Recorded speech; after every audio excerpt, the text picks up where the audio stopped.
Now in Judaism, Ben Yosef can be several people. Every generation had Messiah Ben Yosef according to Jews. So when they speak of Messiah, you have to be really careful to understand what they mean. Because of course then they have the Messiah, the final Messiah, the Ben David Messiah, and that one will be... So there's three? That one will be a sacred serpent. He'll be a what? Sacred serpent. A sacred serpent? Yes. Uroboros. A snake? A snake. Yes. They're expecting a snake Messiah? Well, Rabbi Laitman, who is a prominent Jewish philosopher, he's one, of course, is taught by the Rabbi of Goan that Yana was talking about already. But Rabbi Laitman really promotes the idea very openly that the serpent in the Garden of Eden was actually the helper of mankind. And that, and of course, he writes about the sacred serpent, or the holy serpent he's even called, which they believe will be the last Messiah that brings about redemption. And so, I mean, I always think about how Jesus says in Matthew, you know, that, you know, you're of your father the devil, or he says you are a generation of vipers, you know. He's already telling you, but yet when we see this, then we see that they're looking for a serpent Messiah. I mean, it's just strange the way they think. According to the book by Joel Baxt, Josephic Messiah, Metatron, and Sacred Serpent, that's the name of the book. In the second volume, he's describing the serpent that was in the Garden of Eden, and he's describing him as androgynous AI. And this is basically who their final Messiah is. They're bringing down their sacred serpent. He's a transvestite? Androgynous. Or he's male, female in one body, and AI, because Kabbalah is closely connected with technology. And in their books and writings, they're actually admitting they're going to bring their final Messiah through technology. They're saying this stuff. They're saying it. I've been saying it, but I had no evidence of their writings. I'm just in my spirit believing that's where they're going with this. But you're saying that in their writings? Yes. They're saying that this snake Messiah is going to come through technology? Technology. Yes. Yes, so technology is connected to Kabbalah so closely that basically Kabbalah is technology. It's occultic. And they're specifically talking about the sacred serpent that was in the Garden of Eden. They're describing him in this particular book, and he was androgynous AI, and this is their Messiah. His name is Lucifer. Yes. And you know, Rick, this is one of the things we were talking about during lunchtime today, is that one of the sources I have in Israel that works heavily involved in Israeli intelligence shared deeply with me how that one particular company, which he could not name to me, so that you won't ever find it on any stock exchange, etc., that they're working, as he called it, entities with 1,000 IQ. And they are trying to cross... Working with entities? Entities. Corporate or alien? He's referring to alien. In fact, when he spoke to the man that owns the company, because they socialized together, he expressed to him that when he asked, he said, are they part of a government? He said, they're more powerful than any government on the planet. But they were looking for certain individuals with a certain DNA background that they could cross the AI technology with this DNA, the DNA of these individuals. Are the Nephilim here? He actually told me that they used people that had DNA that would match the Nephilim DNA to be able to do that. I believe they are. So they're offspring of fallen angels and humans. Right. Well, we know that Ezra clearly tells us that the Levitical priesthood had mingled their seed, according to the book of Ezra, chapter 9.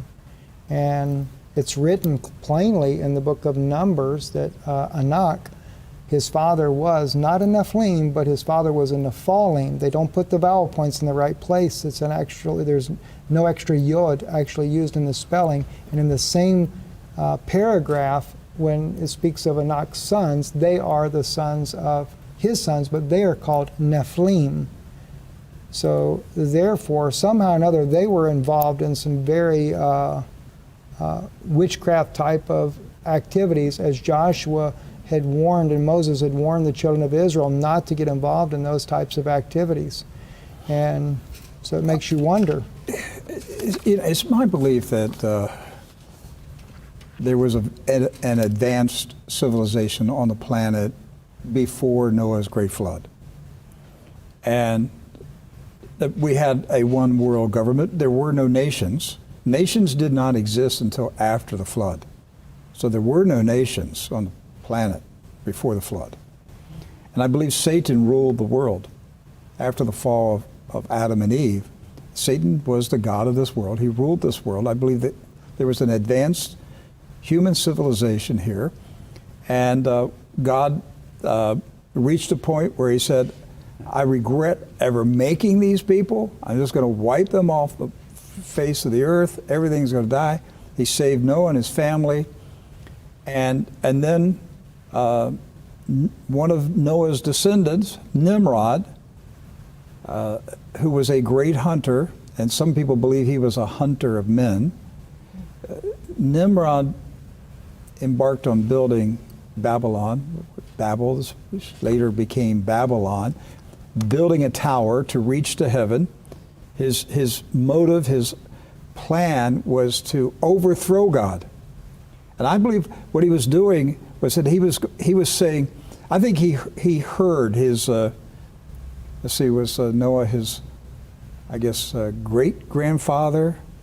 I believe he heard with his own ears Noah telling the stories of what existed on the other side of the flood. And I believe Nimrod said, I want that back. I want that. I want that world. I want that civilization. And this God is what took it away from us and destroyed the world as we've known it. And I'm going to build a tower. I'm going to go into heaven. I'm going to overthrow this God. And then man will build this civilization again, and we will serve Lucifer again. I believe that's what that was all about. That's why God broke up the languages, gave people, various languages, scattered them around the earth, created the nations to break up the ability of mankind to unite and accomplish anything. Because God said, look, because their language is one, they can do anything. Well, through computer language, right? Through binary language, mankind is coming back to one language. And gaining that ability to do almost anything. And I believe what is taking place right now is that the new Nimrods are saying, we are going to rebuild the pre-flood civilization. And we're going to prove to this God, we don't need him, we don't fear him, we don't have to obey him. We will, in the end, we will win. We will conquer him. And that's the clash that is coming right now. Yes. You're either on that side or you're on the side of the kingdom of heaven. There's no middle ground. And you have to choose which side that you're on. Do you see anything like that in the writings in Zohar, Talmud, anything like that? Well, in the Zohar, Talmud, and Kabbalah, the entire thing is separation of people to Israelitic and non-Israelitic, according to the book called Jewish Utopia. Now, they are building their own kingdom. It's the Jewish earthly kingdom with headquarters in Jerusalem, where their AI Messiah will be, and they're going to rule the world through the law. It will be international, one law, one religion, basically, Luciferian religion. So yes, in a Talmud, this is the Jewish earthly kingdom, and this is why the Zionist Christianity have embraced Chiliasm. They have embraced, or Chiliasm, I don't know how you would say. Chiliasm, which means 1,000. 1,000. Where they get the 1,000-year millennial reign. Exactly, which is a focus on earthly millennial kingdom. And this is how Jews and Christians are getting together, and Christians are so deceived thinking that they are working for the good thing for the Jews, like they're helping the Jews. The Jews are supposed to get this kingdom. Yet this is Zoharic doctrine, and it does not have good intention. As I said, that they want to rule the world, they want to get Gentile riches, and they want to rule the Gentiles. They don't consider Gentiles fully human beings. And in fact, as an end game, they have this strange doctrine, Adam Kadmon doctrine, which Adam Kadmon originally was, according to Zohar and Talmud, he was androgynous.